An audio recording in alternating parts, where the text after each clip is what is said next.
Alright, I'm back again. For this video, I wanted to talk about a certain mic that I discredited on this channel a while back. Now, one word for this, do not buy. I have bought this mic. Let me remove this for visual purposes sake. I bought this mic very cheaply. I think for the bundle that it came with, the mic is probably worth 500 Kenya shillings or something, but it refuses to work with the XLR mic on the XLR cable on my Shure microphone, and I am taking back my discredit. In the comment section, there are guys who are telling me, if you want to be able to use this mic, get phantom power, get this, get that. And of course, the sound card I have the M Audio M Track Solo. It has phantom power, but I connected the mic and it wasn't working. This is the mic in question. It is this mic here. It is a GAM 800 mic, and I've been using it for podcasts and all of that so far. It came with a 3.5mm to XLR jack, and it came with a sound card. It came with this shock mount. It came with this boom arm. It came with a pop filter that's currently inside the box. It came with this, I think. What else did it come with? It came with earphones. It's a bundle that came with so many things for $27. That's the equivalent of 3,500 shillings in Kenyan money. So I bought it for that price. It had all those accessories. At the time, I was in the market looking for a boom arm and a pop filter, and the price of the two combined was more than the price of this bundle that contained all of them. So I just bought the bundle for the boom arm and the pop filter.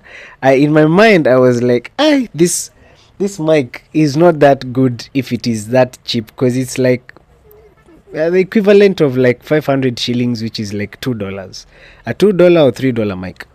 I buy them and then I connect the sound card. It doesn't work. I connect it using the 6.5mm to XLR jack. It does not work. And so I'm a bit disheartened because I have a mic that I can't use, but I don't throw it away. I keep it.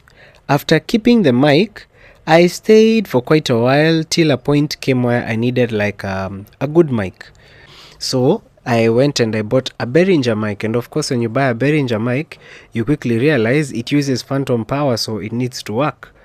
Props to that guy who said I needed phantom power. I just didn't know that you have to use an XLR female to male to XLR male cable at the time. And I think this is very, very important. If you're watching this and you probably have a mic somewhere like this one and you feel like it's a knockoff or it doesn't work, you have a cable that's a 6.5 to XLR, get an XLR to XLR and try it with phantom power and it will work. So at the time I was trying to use the 6.5 to XLR with phantom power and it was not working.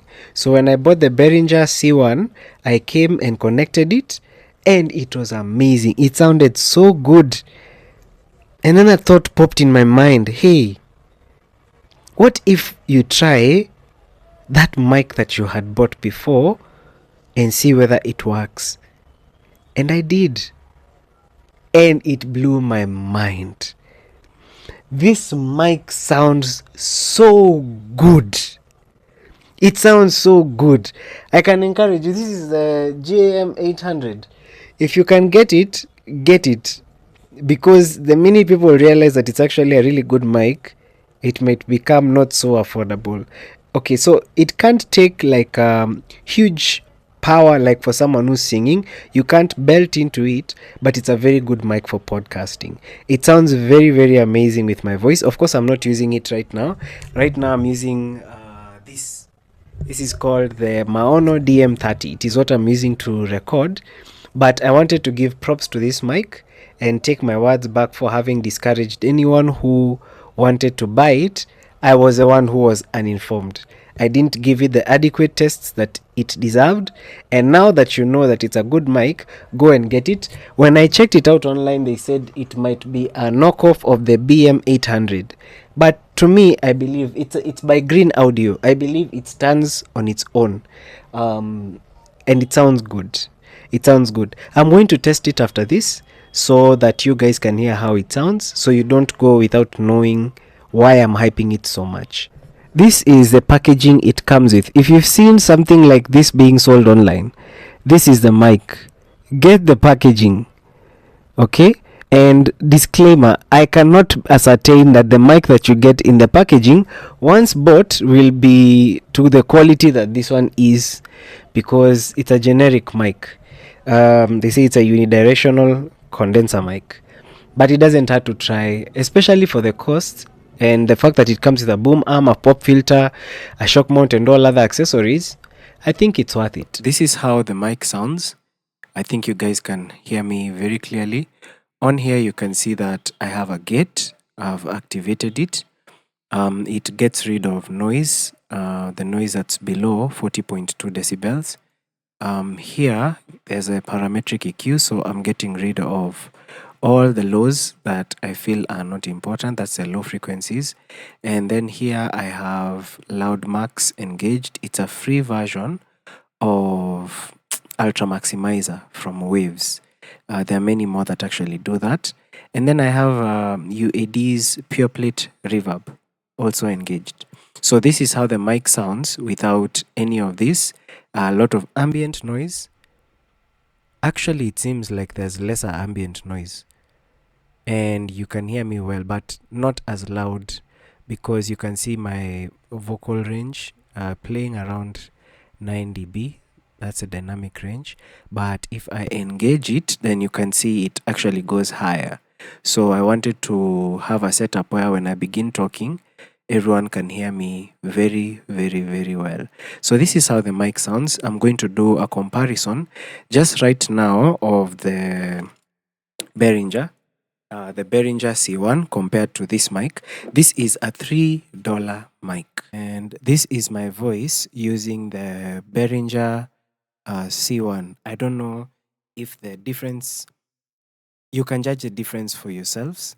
You can hear how it sounds. If I disengage the effects, this is how it sounds without the effect. So you can see that for this one, I have to speak a lot into it. In fact, the dynamic range of my voice goes below 9. Now we are at around a 12, so like a 3 dB drop, actually 12, 15, so it's like a 6 dB drop. For this mic, because it's designed for singing, you have to belt into it. It can take a lot of belting, and a lot of belting without distorting, but it's not that loud. And when I engage it, you see, like before I was hitting 3 dB effortlessly. Right now I'm hitting around a 9. So this is definitely not a mic for singing. It's a mic for podcasting, for you if you want to talk like into a mic, or you want to have an audience that's going to listen to you. So let me engage the mic back for the last time. Sound.